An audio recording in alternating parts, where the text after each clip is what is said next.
नवी मुंबईमध्ये देखील पावसाची संततधार सुरू आहे। एपीएमसी मार्केट परिसरात पावसाचं पाणी साचलंय। व्यापाऱ्यांना आणि ग्राहकांना याच पाण्यातून वाट काढत मार्केटमध्ये जावं लागतंय।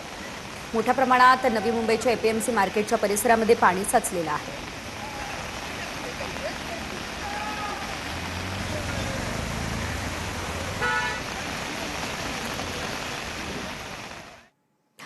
सतत पडणाऱ्या पावसामुळे ठाण्यातील मुंब्रा शिळी मार्गावरती मोठ्या प्रमाणात पाणी साचलेलं आहे। संपूर्ण रस्ता वाहतुकीसाठी बंद करण्यात आलेला आहे। मुंब्रा शिळी मार्गावरती मोठी वाहतूक कोंडी निर्माण झाली आहे। अनेक चारचाकी आणि दुचाकी वाहनं पाण्यात MM सिटी, ये देखिए सारी गाड़ियाँ यहाँ पे खड़ी हुई हैं।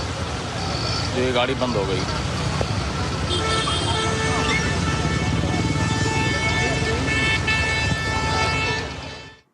घाटकोपरच्या एलबीएस रोडवरील रस्त्याला पावसामुळे तळ्याचं स्वरूप आलंय। पावसामुळे रस्ते वाहतुकीला फटका बसलेला आहे। विक्रोळी ते घाटकोपरच्या दिशेने जाणारी रस्ते वाहतूक आता विस्कळीत झालेली आहे।